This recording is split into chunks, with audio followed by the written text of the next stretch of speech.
हनुमंत विहार थाने में एक युवक की संदिग्ध हालात में मौत के बाद जबरदस्त हंगामा हुआ। परिजनों ने आरोप लगाया कि पुलिसकर्मियों ने जमीन के विवाद में एक तरफा समझौता कराने के लिए दबाव बनाया। इस दौरान उसकी तबीयत बिगड़ी तो आनंद फानन में उसे कार्डियोलॉजी ले जाया गया। यहाँ डॉक्टरों ने मृत घोषित कर दिया। इसके बाद परिजनों ने शव थाने लाकर प्रदर्शन शुरू कर दिया।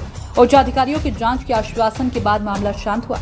संचेड़ी थाना क्षेत्र के सीढ़ी इटारा निवासी दिनेश भदौरिया 42 वर्षीय ने गल्ला मंडी सोसाइटी में 1 साल पहले 200 वर्ग गर्द का एक प्लॉट खरीदा था। किदवई नगर निवासी प्रीति वर्मा भी अपना मालिकाना हक दिखा रही थी। प्लॉट पर कब्जे को लेकर बुधवार दोपहर दोनों पक्षों में टकराव हो गया। डायल 112 पर शिकायत हुई तो एसओ हनुमंत विहार फोर्स के साथ पहुंचे और दोनों पक्षों को दस्तावेजों के साथ बुलाया। थाने में दोनों पक्षों को विवाद न करने की हिदायत देकर गुरुवार को एसीपी नौबस्ता के कार्यालय में दस्तावेजों के साथ पेश होने के निर्देश दिए। परिजनों का आरोप है कि प्रीति वर्मा ने दिनेश और उनके भाई सौरभ व पिता लाखन के खिलाफ पुलिस के साथ मिलकर मारपीट का SC/ST की धाराओं में केस दर्ज कराया था।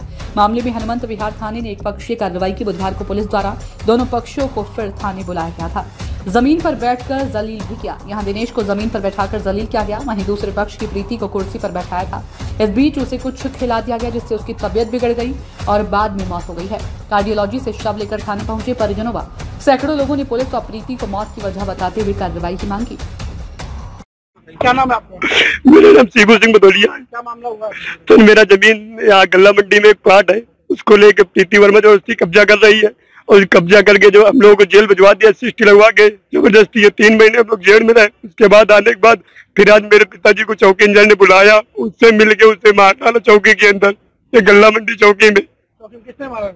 ये चौकी इंचार्ज उन्नीस सिंह ने, अशोक कुमार सिंह ने। सर क्या इसके पहले भी कोई मामला? जी सर, इसके पहले प्रीति वर्मा आदमी लगवाती, कहीं जान से मरवाने की करती है, वो करती है। तुम मेरा कब्जा था, मेरे पापा आड़ा चला रहे थे, जबरदस्ती आके उसने 8 लेडीज जो आदमी लेके उनको मरवाया और स्टेशन आकर के हम लोग अंदर चले गए तो कब्जा कर लिया मेरी जमीन पे। उसके बाद भी धमकी देती है, अगर आप इस प्लाट पे आते तो आपको जान से मरवा देंगे। आवाज वही चीज करवा दी। आज चौकी किसने बुलाया गया? आज चौकी वो कागज मेरे जमीन पे कब्जा को लेके वो आई थी, इसी वजह से पिताजी मेरे कागज लेके आए थे चौकी दिखाने, और वो लोगों ने प्रीति वर्मा भी सब लोगों ने मिलकर उन्हें मार डाला। क्या मांग है? मेरी ये मांग इनको कड़ी से कड़ी सजा दिलाई जाए। बताओ मैं अपने पिताजी का बड़ा बेटा हूँ तो मैं क्या कर पाऊँ? अगर ऐसे होता रहेगा, मेरी कहीं सुनवाई नहीं की गई। हर जगह मुकदमे लिखे गए, हर जगह मैं जा चुका हूँ योगी कि यहाँ कोई मेरी सुनवाई नहीं कहीं की जा रही है। अभी आप क्या चाहते हैं? अभी हम ये कहा चाहते हैं कड़ी से कड़ी इनको सजा दे के इनको जेल भिजवाया जाता है।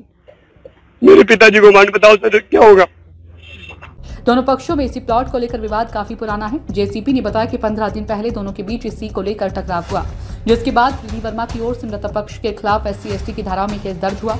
इस मामले की जांच भी एसीपी नौबस्ता के कार्यालय में लंबित है। बताया गया कि इसी क्रम में ही एसओ हनुमंत विहार ने दोनों पक्षों को एसीपी नौबस्ता के सामने पेश होने के लिए निर्देश दिए थे।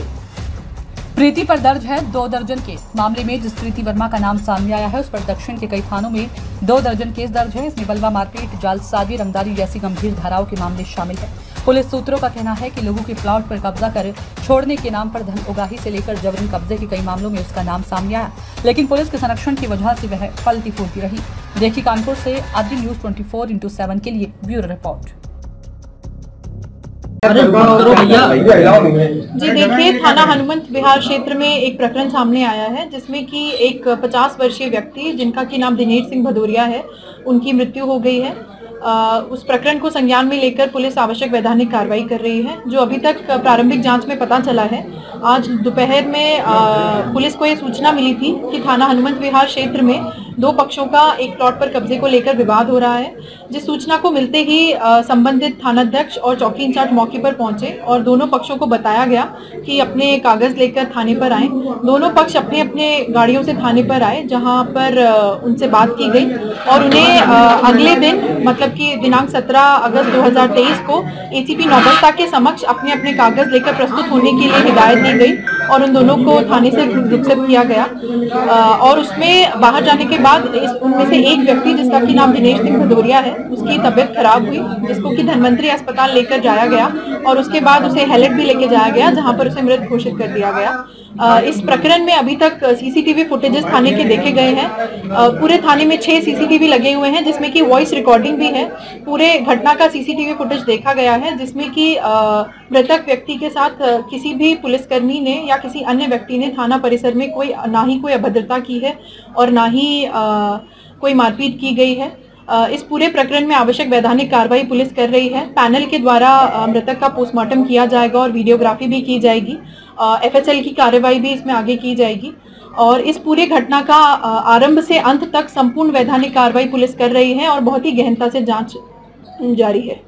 अभी भी लोग थाने में मौजूद हैं, लगातार हंगामा कर रहे हैं। क्या मांग उनकी और क्या अभी बॉडी के लिए तैयार है? जी, पीड़ित पक्ष से वार्ता की गई है, वो तहरीर दे रहे हैं, जिसमें कि मुकदमा पंजीकृत करके आवश्यक वैधानिक कार्रवाई की जा रही है। इस मामले में पहले भी दोनों पक्ष एक दूसरे पर मुकदमे लिखवा चुके हैं, जिसमें कि आवश्यक वैधानिक कार्रवाई पहले की जा चुकी है और अब जो ये तहरीर दी जा रही है उसमें भी आवश्यक वैधानिक कार्रवाई की जाएगी। पक्ष ये भी कह रहा है कि जो चौकी इंचार्ज है वो प्रीति वर्मा के साथ मिलकर पीड़ित को धमकाते, जो मृतक है, और उसमें अनैतिक दबाव डालते थे, मुकदमे दर्ज कर देंगे। अगर ऐसा कोई आरोप आया है तो उस पर भी आवश्यक वैधानिक कार्रवाई की जाएगी। अभी तक इस संबंध में प्रारंभिक जांच एसीपी नौबस्ता द्वारा चालू की गई है। इसमें अभी तक ऐसा कोई साक्ष्य पुलिस के सामने नहीं आया है, परंतु फिर भी पूर्ण गहनता से इस मामले की जांच की जाएगी। जो भी अगर कोई पुलिसकर्मी दोषी है तो उसके खिलाफ कार्रवाई की जाएगी।